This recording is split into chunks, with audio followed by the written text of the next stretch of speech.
What's up, guys? My name is Daniel. I draw cards and turn them into 3D prints using HueForge. And today we're going to do Artist Series Episode 6. I can't believe we're already on Artist Series Episode 6. Feels like yesterday I started the series.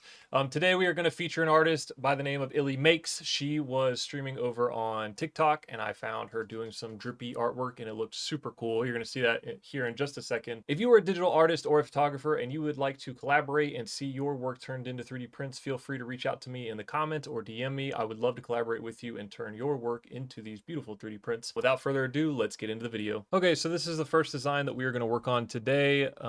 Again, big shout out to Illymakes. Thank you for letting me use your work for this. This design, very cool, very stylistic.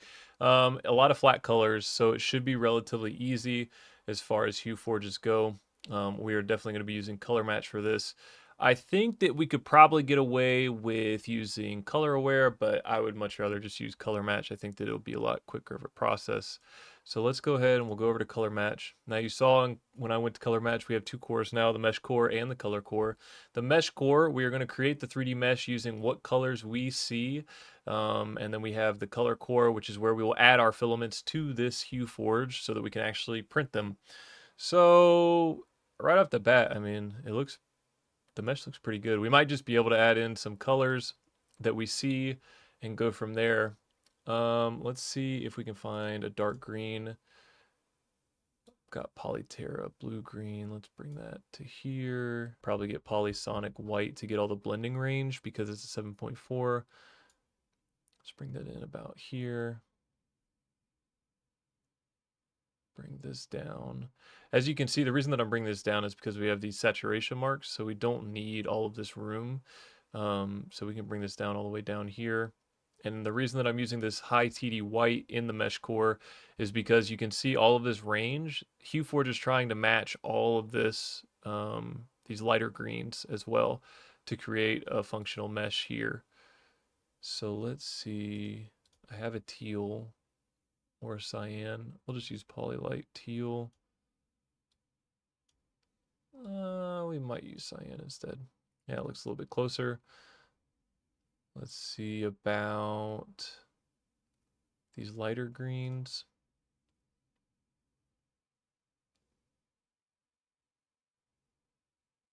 Let's get this in there. There we go. And I'm not sure if I have this bright of a green. Okay.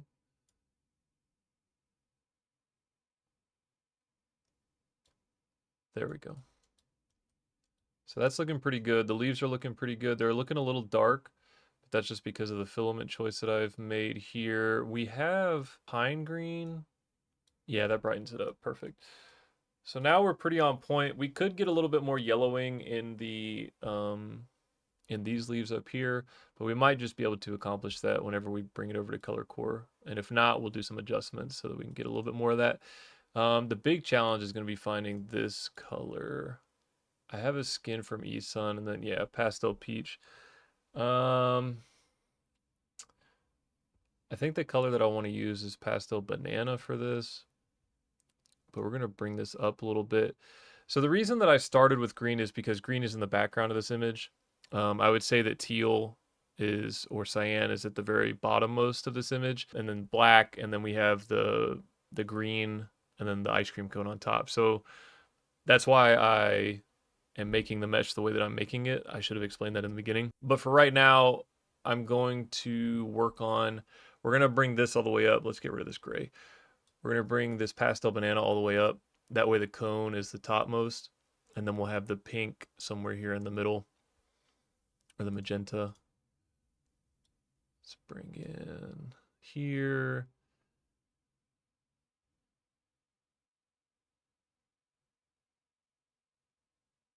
Let's bring this to here.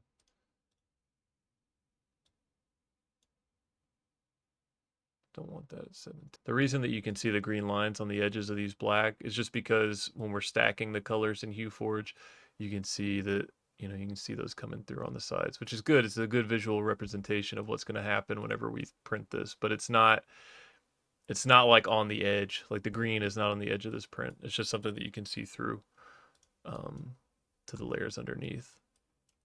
So right now, I would say that this looks pretty on point, to be honest. I think what we could do is we could actually bring in a solid white for this topmost um, to get these marks here. But outside of that, like we're looking pretty good. Well, yeah, okay. So we can even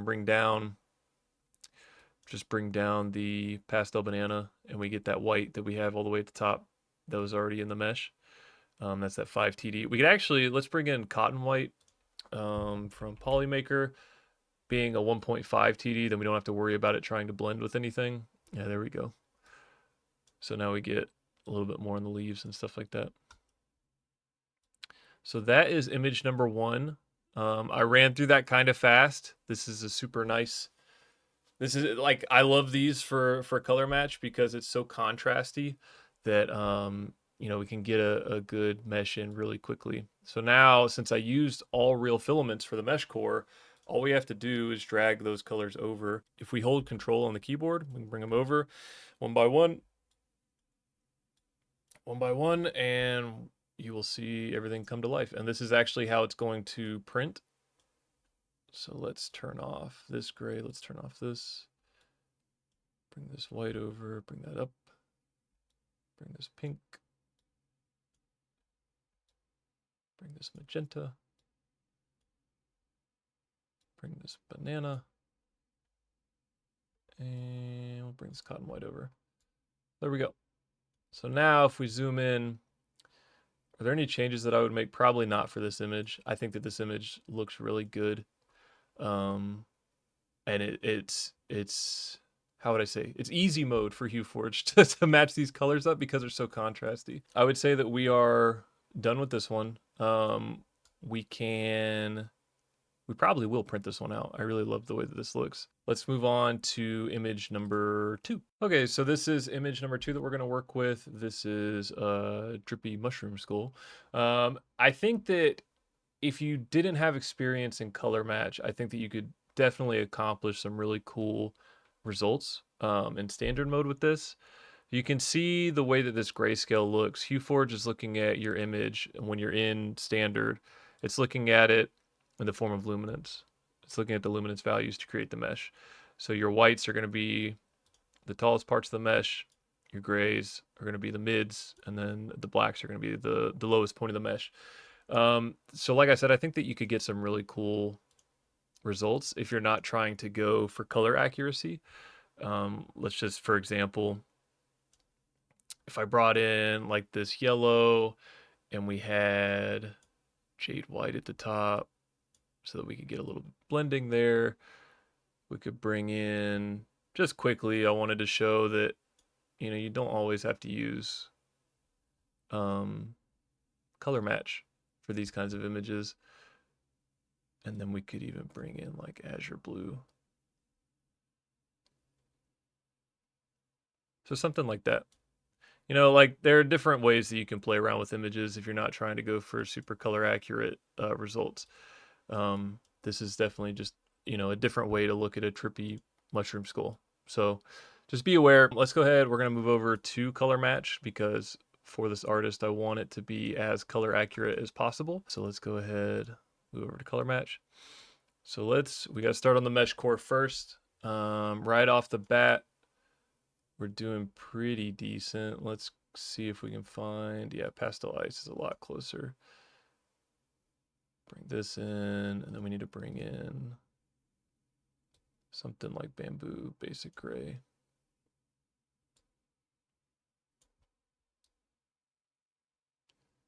Okay, so the edges being that yellow really cause issues. And when I say cause issues, I mean, you could totally print this out, but it's not going to be super clean along the edges. We could technically use spike removal to smoothen them down because you could see that whenever we don't have that, we have all these jagged spikes.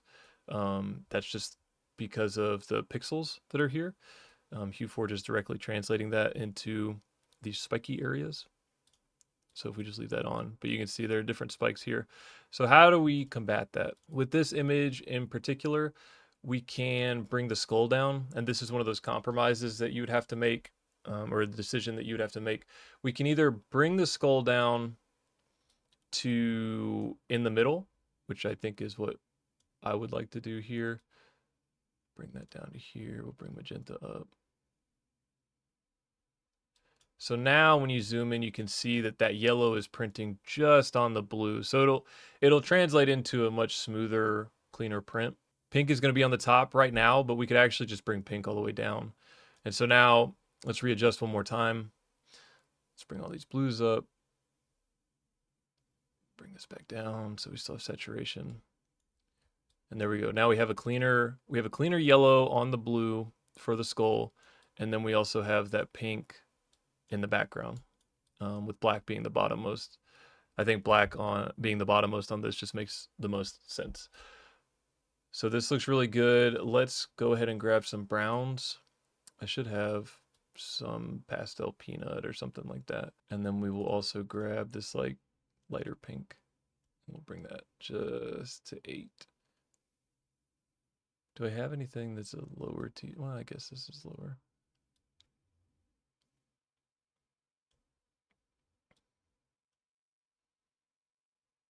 So let's do that. And then, is this a 5?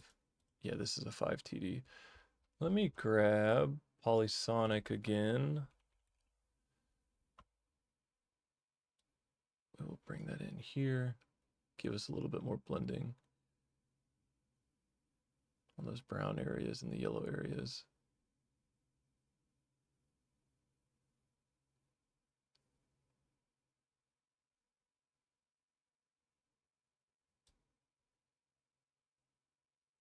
There we go. I think that we should bring this down here and that up. That looks a lot better. I think that that looks good given all of the compromises that we've had to make for this. I think that brown being here is good. And honestly, we could probably, let's play around with the TD just to see what kind of, no, I want it to be a little bit more saturated than that. I was going to say, if we come up on the TD and I hit T on my keyboard, and you can see here that I'm scrolling up and down with my mouse wheel just to play around with it to see what kind of results we get. I think that just leaving it at like a 2 is probably going to be good enough for this. Let's leave it at 2.5. And then I hit T again to lock it in. So overall, I think that this looks coherent. If I turn on spike removal, I don't think that's really going to change much. But we'll leave it on just like that. So now that we are in color core, we're going to add our real filaments to it. Same process as the first image. I'm just going to hit Control on my keyboard and start bringing them over, at least the real filaments that we've used.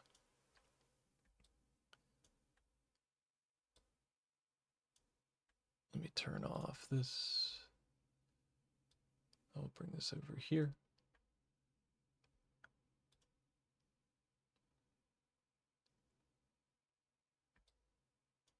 Change that to polysonic white. Then we need to figure out this brown situation. So I think that I have a brown. Let me look. Polyterra. Yeah, we have this wood brown that's kind of close. There we go. Nice. So as you can see, now we have it as close as possible, I would say. This is looking really good, really coherent. Remember, when you're making your mesh core, just keep in mind what you have in your background of your image and your foreground of your image, and then stack it accordingly. You can see that the pinks and the blacks, lowest part of the mesh, that's what's going to print first, and then you've got your yellows, the skull, on top. So just keep that in mind while you're making these meshes, but this one looks really good. I think that we can go ahead and move on to image number 3. All right, third and final image. Again, big shout out to Illymakes. Love the art style. She does a lot of Pokemon drippy style stuff too. So let's get into this one. Again, you could totally use standard for this. You don't have to use color match if you don't know how to use color match, or you're just not comfortable with it yet. You could totally get good results with just standard mode just by throwing in some of the colors that you see here. It might not be as color accurate as you're expecting, but it's totally doable. But let's go ahead and we are going to, again, color match, mesh core, and we're going to start grabbing colors. I try to use as many real colors as I can, just to make the process easier whenever I'm going from the mesh core to the color core, because I can just, you saw I could just drag colors in. It makes it just a lot quicker.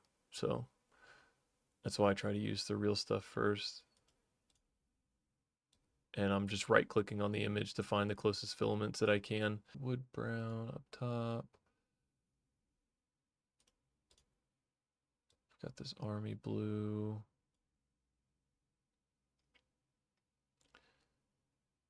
I need some pink.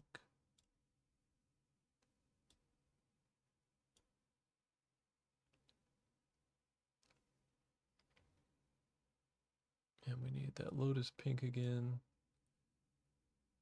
And then we need some of this banana. And I'm going to show you a really cool trick after we get done with this image that doesn't get talked about a lot whenever we're doing HueForges. And now I need a good white. So since we are not in standard mode, you know, we're in color match mode, you don't have to have white all the way at the top every time. You can have it down low, and I think that's what we're going to do with this, because based on what I'm seeing in this image, you know, you've got your teal and your white as the background, and then we can put the black somewhere in the middle underneath this blue or wherever we need to. So let's go ahead and we're going to grab, let's grab Bamboo's white.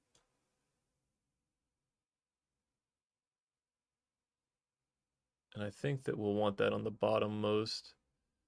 Then we can bring teal up, and we can leave that just like that. Zoom in, turn on wireframe so that you can see the mesh. I think that looks really good. And then, like I said, so we've got the pink, and that'll be next in our mesh. And then we've got, I would say, black and then blue. So let's bring down these. Let's give us some room for the black. Bring in matte black like here. I'm surprised that it's matching so well here. I'm really surprised that this is matching the way it needs to. Okay, so this is, we see that this is black. So we're going to, instead of using a real black, I'm just going to grab from the image and we're going to bring it in. That way it matches perfectly. That way HueForge matches it perfectly. Whereas we know in our head, you know, this is black, but it was trying to match it as blue. So when we get over to the color core, all we have to do is add a black filament here at layer 16 and it'll print just fine. I think that we could get a little bit better up here on the mushroom caps and maybe get a little bit more. Why do I have two of these yellows? I should not have two. I was like, what is going on here? Let's bring in a polysonic white down low, maybe. I'm trying to get the little details that we see here, the little brush strokes. So we might need to use a different yellow or come up just a hair. We're going to grab straight out of the mesh or straight out of the image.